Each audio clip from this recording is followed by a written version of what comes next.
interconnected ocean, a vast blue expanse critical to life on Earth. And there's no better animal to represent the story of the ocean with all its splendor and uncertainty than the killer whale, or as it's scientifically known, the Orcinus orca.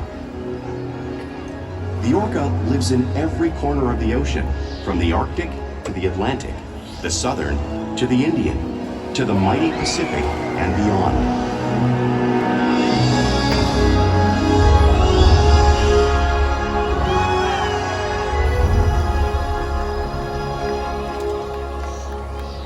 This whale's story is the ocean's story, and it is one we all share.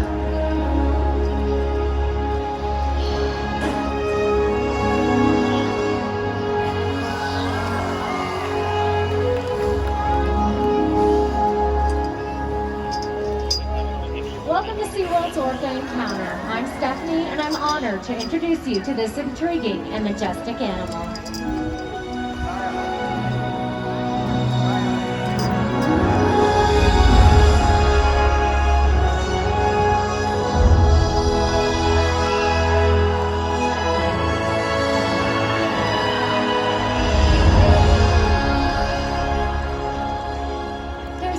Like seeing a killer whale up close and learning about them and their natural behaviors.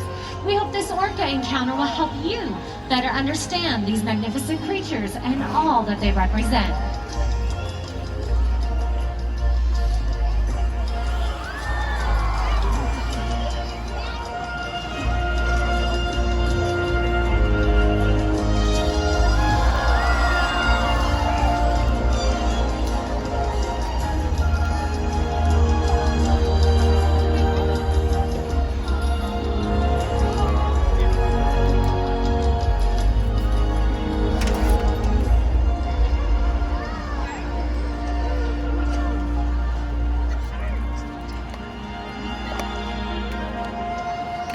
While they are found in every ocean, orcas living off the coast of Iceland are quite different than those near Costa Rica. In fact, there are at least 10 types or ecotypes of killer whales. An ecotype describes the differences between killer whales' size, physical form, prey, social structure, and habitat. As you can see, the differences are subtle, but noticeable when compared side by side. Orcas are adapted perfectly to their environments. And even the whale's black and white coloration has a purpose. It camouflages the outline of their bodies in the water, making it easier for them to surprise and catch their prey.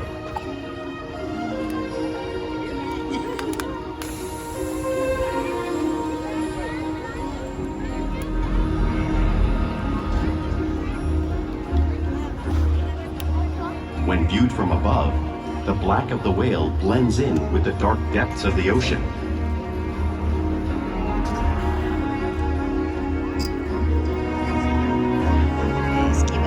When viewed from below, the orca's white bellies match the brighter surface of the water, blending with the light above, giving them the perfect camouflage.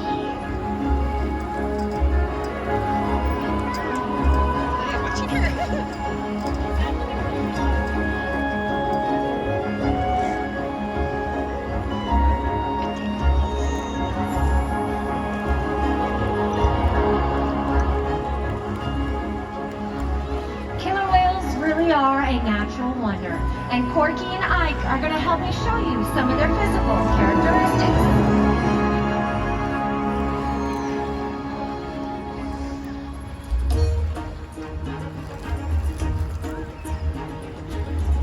Their blowholes are perfectly designed for catching a quick breath right at the surface of the water.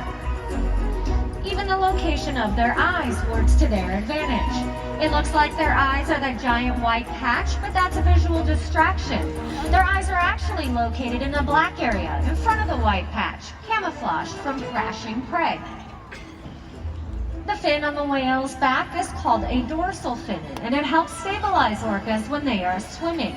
It also helps regulate their body temperatures. The flippers on the sides of their bodies are called pectoral flippers and are mainly used for steering and stopping. Pectoral flippers have 5 bony digits inside them, just like the human hand.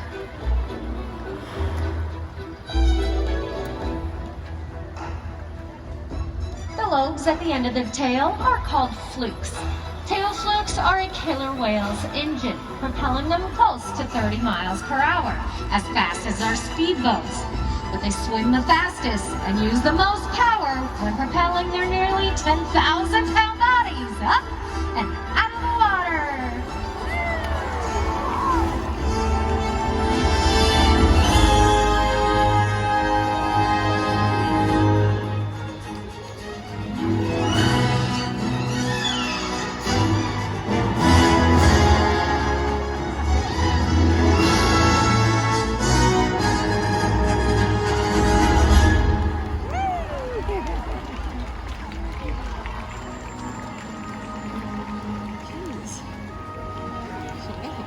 Killer whales are highly social animals with a well-defined social structure. An orcapod is always led by a female. Though just half the size of her male counterpart, she is in charge. It's all about attitude, not size. Because they live and work as a group, orcas need to communicate with sounds and body language. Orcas use clicks for echolocation or navigation.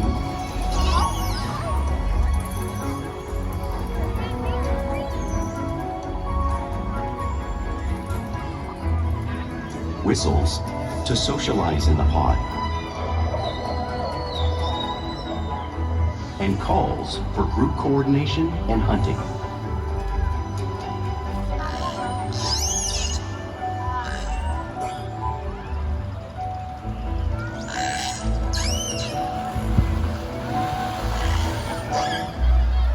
Vocal development studies here at SeaWorld show that early on, calves learn vocalization from their mothers.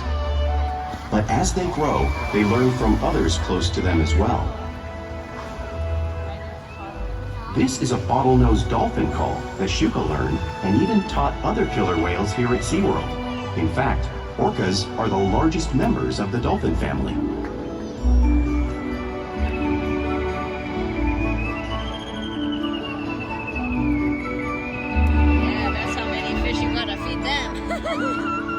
Whales here and in the wild use vocalization to communicate all the time. Like all animals, killer whales use body language as part of their communication. They use pectoral slaps to show their dominance or to get noticed. For example, a mother might use a pec slap to gain her calf's attention.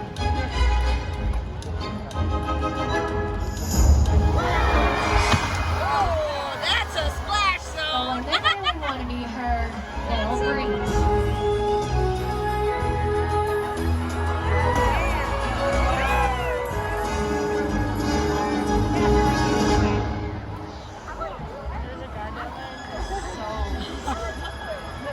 Spot hopping is how killer whales coordinate and get a better view of their surroundings when they hunt.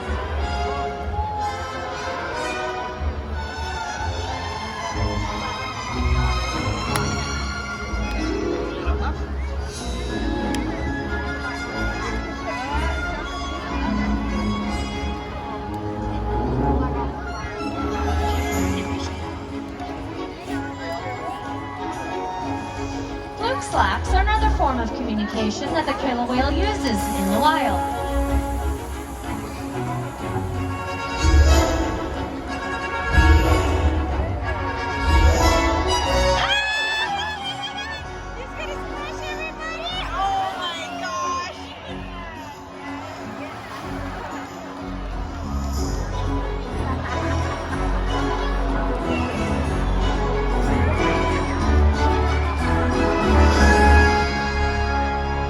Orcas are great communicators, so it's no surprise they're at the top of the ocean's food chain.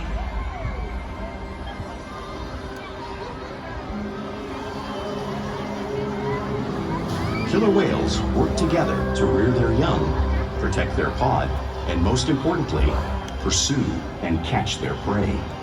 Every day they cooperate to survive in the wild oceans of the world. The orca's hunting techniques are as varied as the whales themselves.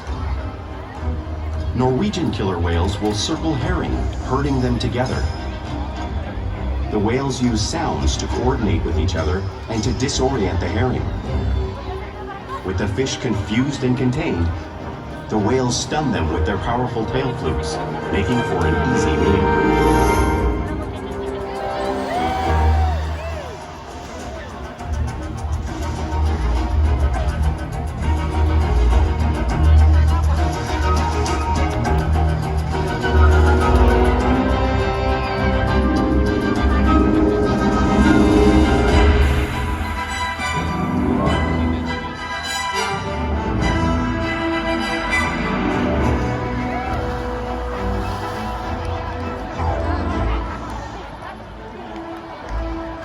Whales in the southern hemisphere will capture sea lions by pulling them right off the beach. Watch as orca demonstrates the same behavior and movement right here.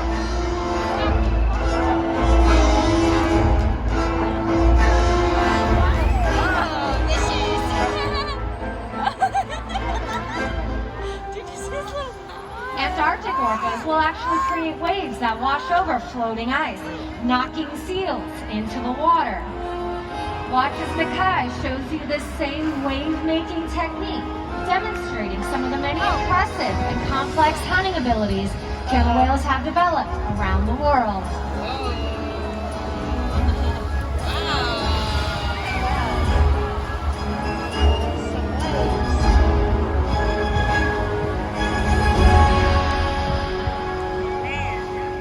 You just saw these waves crashing in front of you, but you really can't imagine just how powerful they are until you experience it for yourself. So for those of you sitting down below, are you ready to feel the power of the waves made by the whales? Well, get ready, because here they come.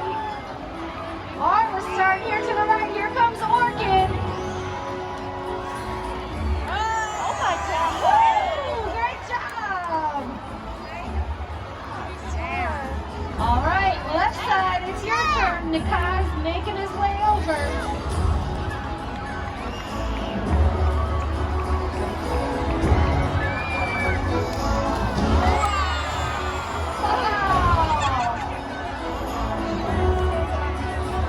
They know they're splashing people. 53 degrees. How does that feel, everyone?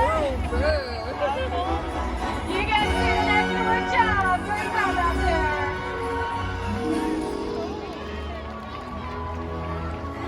Now, because killer whales are found in every part of the ocean, it's no surprise they eat all types of prey, including other whales.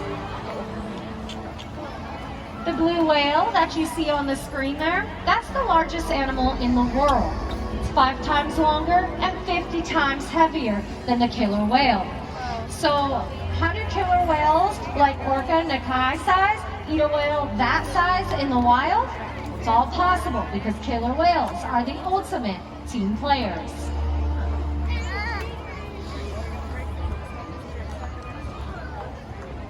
In this example, we see the larger male orcas surround a sperm whale, forming a perimeter, while the females continue to drive the whale forward until it reaches exhaustion. The calves then move in to join the adults in the group. Whatever their prey, killer whales always cooperate and hunt together, making them a highly successful predator.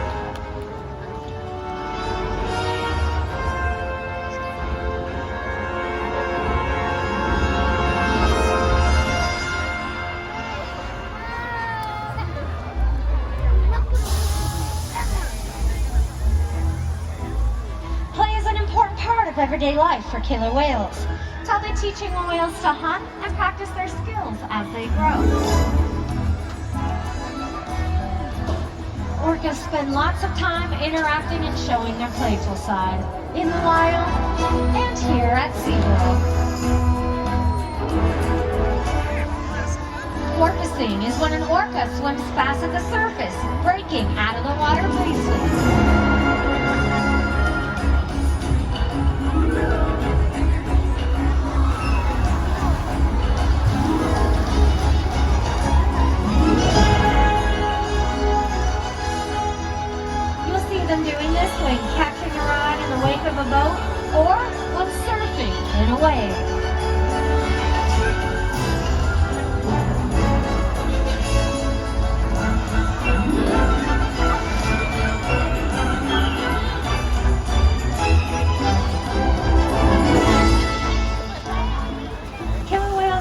be touched and will rub their bellies on rocks when they can, much like how killer whales in British Columbia would do.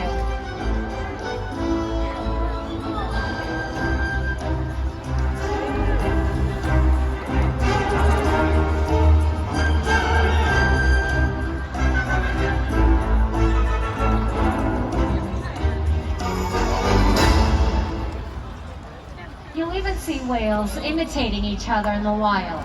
We see it here at SeaWorld all the time. Our whales are always mimicking and learning from each other.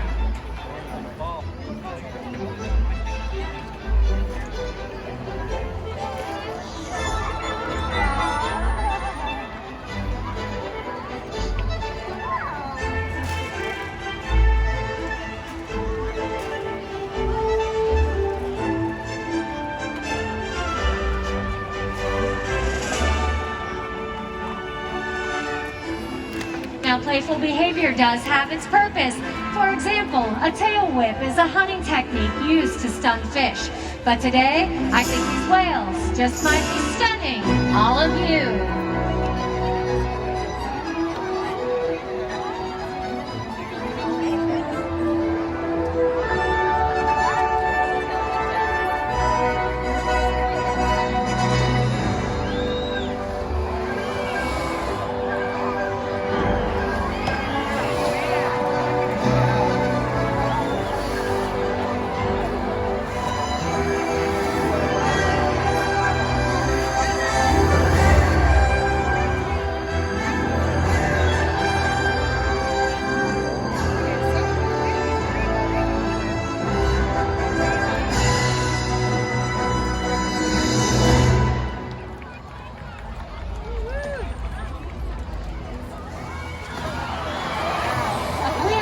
With our whales every single day, which allows us to share trusted relationships and provide optimal health care, research, and quality of life. All of our whales take an active role in their own health and well-being. Our whales are trained to line up at the surface. You can see them providing their tail flukes to their trainers. This is an important behavior which allows our veterinarians to come down and get a blood sample from them so we can monitor their overall health. Or we can even line them up at the surface to get ultrasounds as well. They'll even slide up onto a scale like you see Orchid doing in the video. This allows us to weigh our whales and monitor their diet, making sure younger whales are growing properly and older whales are maintaining a healthy weight. And they'll even let us get a breath sample from their blowholes. Now, none of these behaviors would be possible without the trusted relationships we build with them each and every day right here at SeaWorld. Now, ladies and gentlemen, I'd like to talk to you about both of these whales that we have in this pool right now. Say hello to two of our males, Keith and Ulysses. Now, you can actually tell them apart by their dorsal fins. The dorsal fin is very unique to the different whales. You might see some that stand straight up, but you can see Keith and Ulysses, theirs curves over.